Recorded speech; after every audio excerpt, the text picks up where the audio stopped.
আসলে আগুনটা লাগছে আমার বাসা থেকে, আমার বাসার যেই। চট্টগ্রাম নগরের বলুয়ারদিঘির পশ্চিম পারে জাফর সওদাগর কলোনিতে অগ্নিকাণ্ডে দুজনের মৃত্যু হয়েছে। এ ঘটনায় আহত আরও ৩ জনকে চট্টগ্রাম মেডিকেল কলেজ হাসপাতালে ভর্তি করা হয়।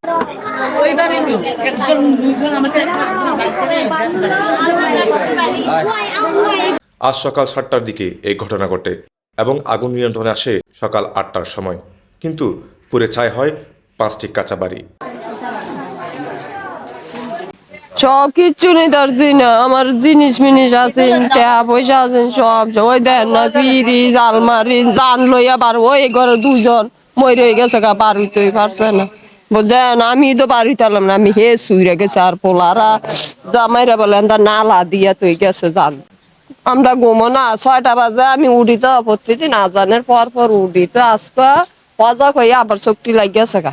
6টা বাজে উঠছি, ওই কোনার ঘরের এক বেটির মাইয়ার স্কুল লইয়া যাবো, হ্যাঁ উঠছে আমি উঠছি, হ্যাঁ বাথরুমও যাইবো, আমি খালি দরজা খুললা যামু, হে বেটি চিৎকার দিছি, চিৎকার দিয়ে আগুন রে আগুন রে আগুন রে কইয়া গেছি, গিয়া চাইয়া দেখি আগুন এমনি শাসা করে উঠতে গেছে গা। আসলে আগুনটা লাগছে আমার বাসা থেকে, আমার বাসার যেই কারেন্টের বোর্ড।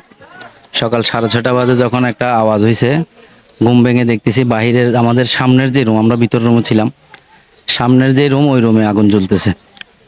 তখন আমরা কোনো রকম বাচ্চা বউ নিয়ে বেরিয়েছি, বের হওয়ার পরে যখন বালু খুঁজতেছি আগুন নেভানোর জন্য, বের হয়ে বাসায় ঢুকার সাথে সাথে সর্বত্র আগুন লাগিয়ে গেছে।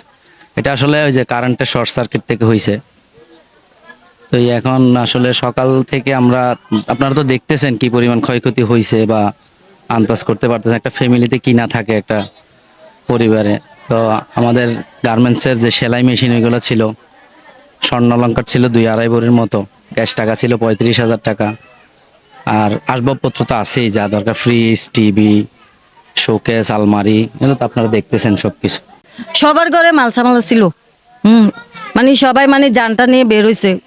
ওর পাশের পাশে এই বিল্ডিং এ মানে ওরা মহিলা মানে বয়স্ক, তো ওরা বুঝতে পারে না, ওরা বাথরুমের দরজা মানে খিলি দিয়ে মনে করছে ওখানে আগুন যাবে না, ওখানে মানে খিলি দিয়ে ওরা ওখানে গায়ে পানি ঢালতেছে, ভাবছে ওখানে মানে তারপরে ওই ফায়ার সার্ভিস আসছে, ওরা ভেঙে দরজা ইয়ে দেখে ওখানে গিয়ে দেখে যে মানুষ, তো ওদেরকে নিতে নিতে ওরা মানে রাস্তায় 2 জন মারা গেছে, আর ওর ছেলে মেয়ে 3 জন ইয়াতে মেডিকেলে, চিটাগাং মেডিকেলে আছে। এতে প্রায় 15 লাখ টাকার সম্পদের ক্ষতি হয়েছে। ভুক্তভোগীরা অসহায়ের মতো চেয়ে আছে পোড়া বাড়ির দিকে। শিশির আজাদ, চট্টগ্রাম পোস্ট।